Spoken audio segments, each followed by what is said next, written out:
Hey guys, welcome to my first Q&A. Woo! Now I'm having to split the first one into two parts because I had so many questions that I wanted to answer as many as I could, so I thought I would do two.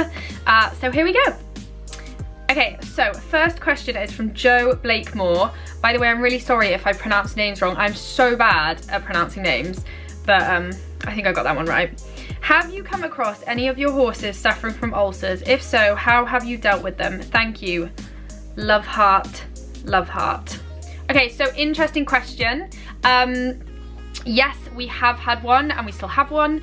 Eagle suffers with ulcers very badly. He had a really bad spell actually this year with it, and he stopped eating and he lost loads of weight and we were really struggling with him.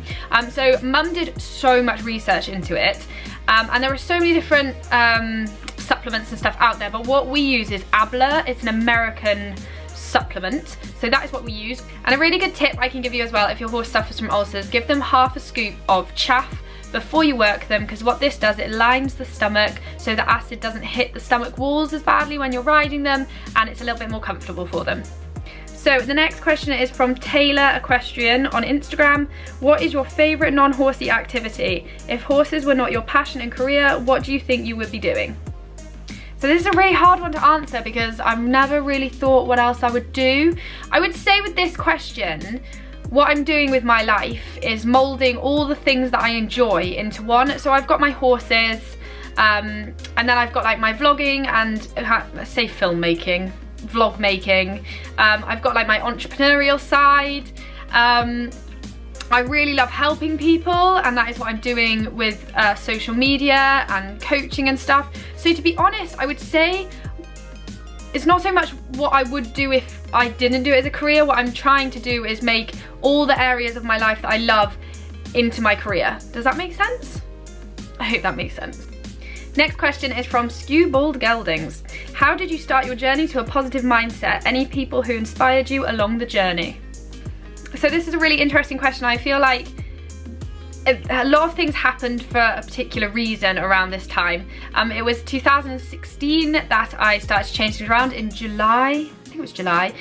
If you've heard the story before, you will know that I was competing. I was having a really tough time competing. I was just crying all the time. Every time I got on a horse, I'd just be crying. Every time I was trying to do anything worth value in life, I was just sad. I was very negative, and it was all starting to come out. So I decided that I had to do something about this. I think I'd hit rock bottom with my self-belief, and that is what pushed me to start changing my mindset. So initially, I didn't really know how I was meant to go about this. So I remember I just put into Google how to improve your mindset, how to become more positive, and started doing all that sort of thing.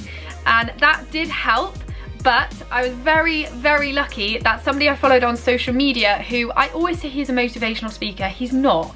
He just puts out really amazing videos and quotes that inspired me, and he just seemed one of those like ultra positive people. So I remember I messaged him and I was like, I want to become like this. Like, how did you do it? And he just started giving me little nuggets of information, and was like, try this, and I started to do it, and it was like kind of a fire ignited, and I was like, whoa, this is incredible.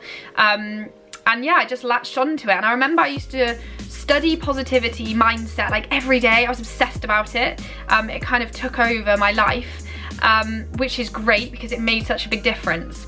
So luckily, the guy who I'd been following on social media, who gave me that like push to start, introduced me to Theo from Nourish Social, who is now my social media marketing guy. He also massively helped me with my self-development, and there's just, to be honest, like every aspect of my life he has helped me in, and I've now been working for him I've now been working with him for over a year. Yeah, it's over a year, and the difference I have seen in everything is incredible. He also was the person who introduced me to the Bible, and that has made such a dramatic difference in my life, and he's just a great guy. So yeah, there are a few people who have helped me with my mindset. I'd say Theo was the main one. Next question is from Chantel Harrison. Do you ever lose your mojo for riding horses? If so, how do you overcome this? Sometimes with the weather, time of year, lack of time, etc., I find it tough to get out on my mare, and thus I find I lose a bit of mojo. Okay, this is quite a common question I get asked. Yes, I do lose my mojo because I am human, and of course I have days where maybe I feel tired or just not as up for it.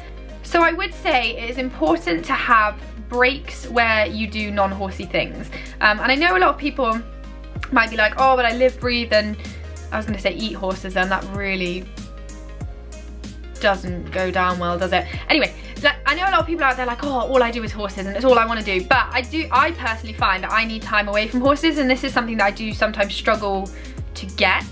But I do think it's important because, especially like when I'm away and not doing horsey things, I'm always like, oh, I wish I was riding. And then I'm like, oh, it's kind of like ignites the spark again. So that really helps. Also, I would just remember that you are human and you do have like days where you're not quite on it. And be kind to yourself. Don't put too much pressure on yourself. If you really don't feel like riding one night, then maybe lunge the horse or have a stretch day or make it a little bit easier.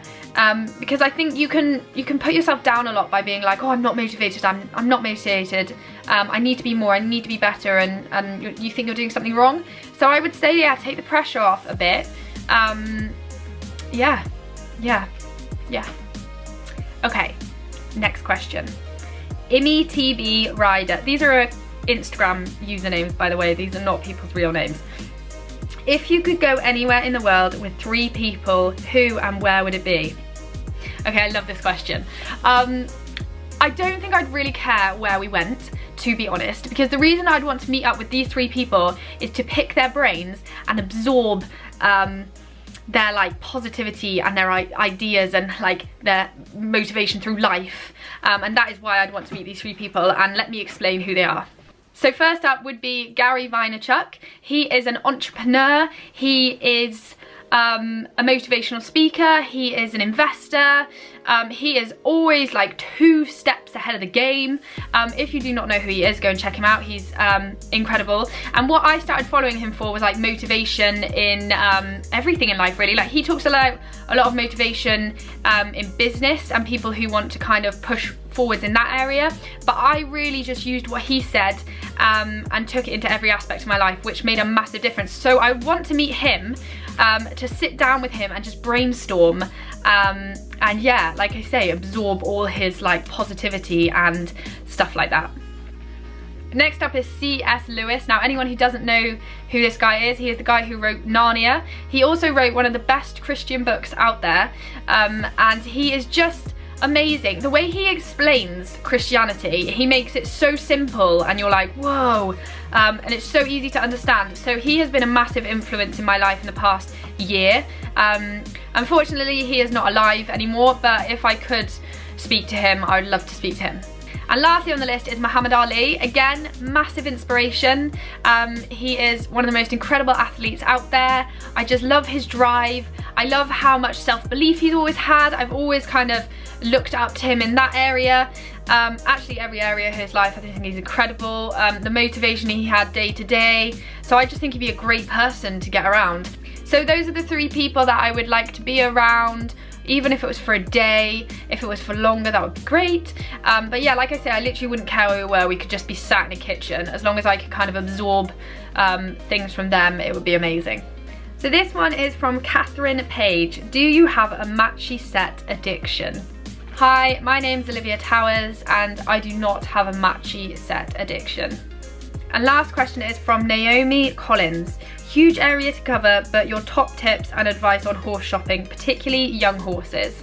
So firstly, I would say take somebody who is knowledgeable in this area. That can either be a trainer or someone you know who has good experience with horses. Next, I would always say get the horse vetted.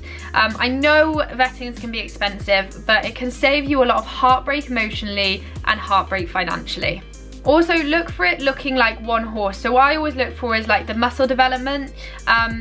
If a horse has got a lot of muscle built underneath its neck, I know that it's not been working over its back properly. That's because it doesn't have its top line. If it's got no muscle over its back or just behind the saddle. Again, I know it hasn't been working over its top line. I look to see if its muscles are equal on both sides, and all that sort of thing.